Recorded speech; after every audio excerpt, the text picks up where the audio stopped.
अब चलते हैं अपने दूसरे अध्याय की ओर, जो है क्या उत्तर बना पाएगा देश का उत्तराधिकारी। अभी आपने भारत का जो राजनीतिक नक्शा देखा है वो क्या संकेत देता है, अब मैं आपको वो समझाती हूं। कहीं ऐसा तो नहीं कि ये नक्शा ऐसे बताने की कोशिश कर रहा है, ये तमाम जो चीजें हैं, जो आंकड़े हैं, वो क्या बताने की कोशिश कर रहे हैं कि आने वाले समय में बीजेपी को सत्ता से हटाना मुश्किल ही नहीं नामुमकिन होता नजर आ रहा है।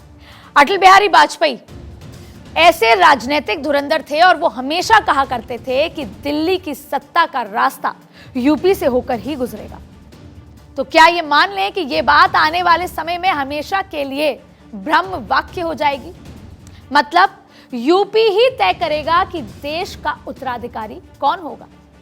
और जब महिला आरक्षण बिल लागू हो जाएगा, मतलब ये कानून बन जाएगा, तब ये बीजेपी के लिए ऐसा वरदान साबित होगा कि एक ऐसी फिक्स डिपॉजिट साबित होगा जो उससे पहले ही दौर में बीजेपी को उसके विरोधियों से काफी आगे ले जाकर खड़ा कर सकती है। इसे आप फर्स्ट मूवर एडवांटेज भी कह सकते हैं।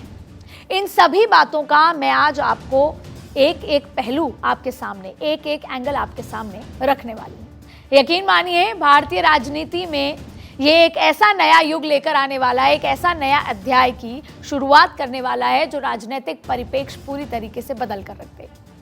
अगर आप भारत के राजनीतिक मुकाबले पर गौर करें तो अब तक बीजेपी के लिए जो सबसे बड़ी चुनौती बन रही थी वो है दक्षिण, जिस किले को भेद कर बीजेपी अपना परचम लहराना चाहती थी, पर उसे अब तक वो सफलता नहीं मिल पाई।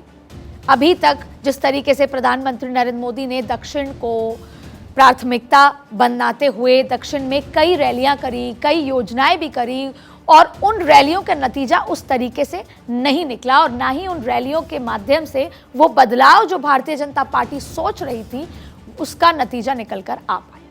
लेकिन शायद 2029 के बाद उनको दक्षिण की उस तरीके से जरूरत ही ना पड़े और उत्तर से ही सारी कमियां पूरी हो सके।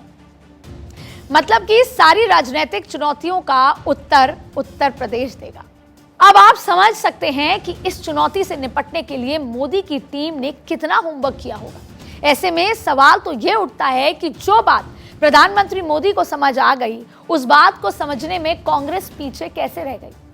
अब आप प्रधानमंत्री मोदी और बीजेपी का विजन देखिए, जहां अब आप याद कीजिए वो वक्त जब प्रधानमंत्री मोदी पहली बार संगठन में आए थे, संगठन मंत्री बने थे, उस वक्त उन्होंने सबसे पहले महिला आरक्षण की बात कर दी थी।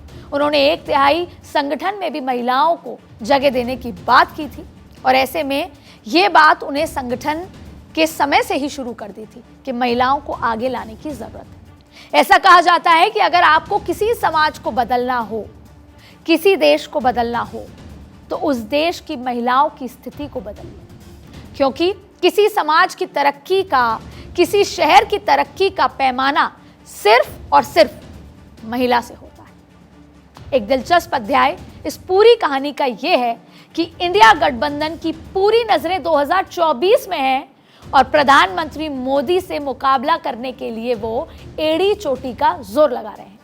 हकीकत में ये उनके लिए डू और डाई वाली सिचुएशन है।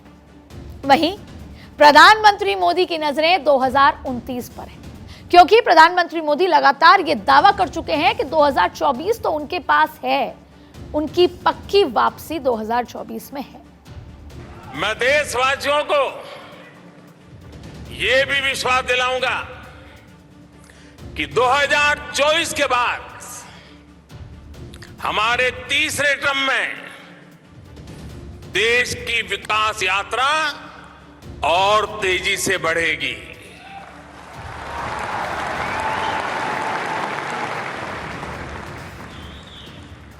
और मेरे तीसरे कार्यकाल में आप अपने सपने अपनी आंखों के सामने पूरे होते देखेंगे।